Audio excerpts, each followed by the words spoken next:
जय हिंद दोस्तों, मैं विकास कुमार आप सभी का ब्रिलियंट मैथ पर स्वागत करता हूं।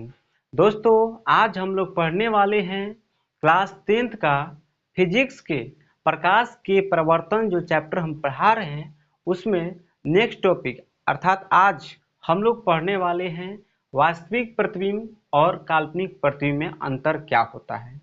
इससे पहले हम वास्तविक प्रतिबिंब क्या होता है और काल्पनिक प्रतिबिंब क्या होते हैं इसके बारे में डिटेल में समझा चुके हैं। यदि उस वीडियो को नहीं देखे हैं तो जाकर देख लीजिएगा। तो चलिए ध्यान दीजिए, देखते हैं कि वास्तविक प्रतिबिंब और काल्पनिक प्रतिबिंब में क्या अंतर होता है। देखिए, सबसे पहले कभी भी अंतर स्पष्ट करने के लिए आएगा आप लोगों को एक बात हमेशा याद रखिएगा। पहले ये वाला लाइन जरूर लिखिएगा, वास्तविक प्रतिबिंब तथा काल्पनिक प्रतिबिंब में निम्नलिखित अंतर है। तो यहाँ पर किसमें अंतर स्पष्ट करना था, वास्तविक प्रतिबिंब और काल्पनिक प्रतिबिंब। तो हम क्या लिखे, वास्तविक प्रतिबिंब तथा काल्पनिक प्रतिबिंब में निम्नलिखित अंतर होता है। ये वाला लाइन जरूर लिखिएगा। अगर मान लीजिए आप लोग का परीक्षा में आ गया कि अवतल दर्पण और उत्तल दर्पण में अंतर स्पष्ट करें, तो क्या लिखिएगा, तो सबसे पहले यही लिखिएगा कि अवतल दर्पण और उत्तल दर्पण में निम्नलिखित अंतर है। ये लिखना मत भूलिएगा। और जैसे हम डब्बा बनाए हैं ऐसे डब्बा बना लीजिएगा। पहले क्या लिखे हैं, वास्तविक प्रतिबिंब लिखे हैं, तो पहला डब्बा में लिखे हैं वास्तविक प्रतिबिंब, बाद में लिखे हैं काल्पनिक प्रतिबिंब, तो बाद में लिखेंगे काल्पनिक प्रतिबिंब। इस बात को याद रखिए। ऐसे लिखने से आपका एक भी नंबर एग्जाम में कटेगा नहीं, बहुत ही देखने में भी बहुत सुंदर लगता है। तो चलिए ध्यान दीजिए, हम लोग देखते हैं अंतर क्या होता है और इस प्रश्न को याद ही कर लीजिएगा क्योंकि बहुत ही इंपॉर्टेंट क्वेश्चन है। हर बार एग्जाम में पूछा है, बार बार पूछते रहता है।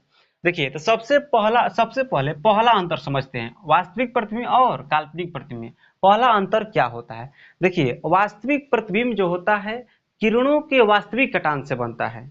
और वास्तविक कटान क्या होता है हम पीछे वाला वीडियो में समझा चुके हैं। यहाँ पे बस इसमें हम अंतर स्पष्ट करा रहे हैं।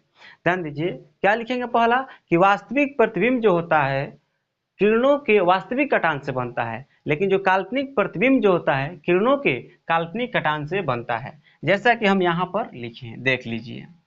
और दूसरा लिखेंगे हम लोग कि वास्तविक प्रतिबिंब हमेशा उल्टा बनता है। वास्तविक प्रतिबिंब क्या बनता है, हमेशा उल्टा बनता है। और काल्पनिक प्रतिबिंब जो होता है, काल्पनिक प्रतिबिंब हमेशा सीधा बनता है।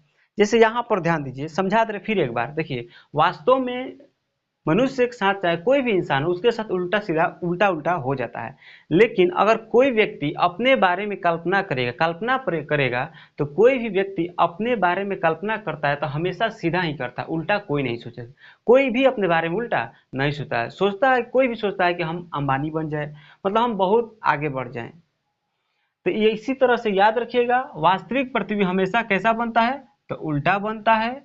और जो काल्पनिक प्रतिबिंब होता है, और एक बात समझा दे रहे हैं, देखिए काल्पनिक प्रतिबिंब का दूसरा नाम है आभासी प्रतिबिंब। तो कभी कभी एग्जामिनर क्या करता है ना, क्वेश्चन सेट करना जो रहता है ना, तो कभी कभी क्या करता है ना, काल्पनिक के जगह पे लिख देगा आभासी प्रतिबिंब। वास्तविक और आभासी प्रतिबिंब में अंतर स्पष्ट करें, तो आप लोग इसे घबराइएगा मत, क्योंकि काल्पनिक प्रतिबिंब का ही दूसरा नाम क्या होता है, आभासी प्रतिबिंब। तो यहाँ पर क्या लिखेंगे दूसरा अंतर में, आभासी प्रतिबिंब अर्थात काल्पनिक प्रतिबिंब हमेशा सीधा बनता है। काल्पनिक प्रतिबिंब कैसा बनता है, तो हमेशा सीधा बनता है। तीसरा अंतर लिखे हैं, इसे पर्दे पर प्राप्त किया जा सकता है। अर्थात वास्तविक प्रतिबिंब जो होता है उसको पर्दे पर हम लोग क्या कर सकते हैं, प्राप्त कर सकते हैं। रियल जो इमेज होता है उसको हम लोग पर्दा प्राप्त कर सकते हैं, लेकिन काल्पनिक जो प्रतिबिंब होता है उसको पर्दा पर प्राप्त नहीं किया सकता है। तीसरा अंतर यही है। ऐसे भी अपने से सोचने वाली बात है, अगर मान लीजिए आप कोई भी बात को कल्पना कर रहे हैं, आप कल्पना कर रहे हैं काश आप 10 किलो रसगुल्ला खाते, तो बताइए उसको पर्दा पर आप दिखा सकते हैं, कल्पना को, अपने मन की कल्पना को नहीं दिखा सकते हैं। इसीलिए हम यहाँ पर क्या लिखे हैं, काल्पनिक प्रतिबिंब को पर्दे पर प्राप्त नहीं किया सकता है, पर्दे प्राप्त नहीं किया सकता, इस बात को याद रखिएगा। और फोर्थ नंबर लिखे हैं, यह दर्पण के सामने बनता है। वास्तविक प्रतिबिंब जो होता है दर्पण के सामने बनता है और काल्पनिक प्रतिबिंब जो होता है दर्पण के पीछे बनता है। एक बार फिर से अंतर स्पष्ट करवा दे रहे हैं, ध्यान दीजिए। देखिए, वास्तविक प्रतिबिंब हमेशा लिखिएगा, वास्तविक प्रतिबिंब जो होता है किरणों के वास्तविक कटान से बनता है। और उसमें क्या लिखिएगा, उसमें लिखिएगा काल्पनिक प्रतिबिंब किरणों के काल्पनिक कटान से बनता है। फिर दूसरा लिखिएगा, वास्तविक प्रतिबिंब हमेशा हमेशा उल्टा बनता है और काल्पनिक प्रतिबिंब जो होता है हमेशा सीधा बनता है। वास्तविक प्रतिबिंब को पर्दे पर प्राप्त किया जा सकता है और काल्पनिक प्रतिबिंब को पर्दे पर प्राप्त नहीं किया जा सकता है।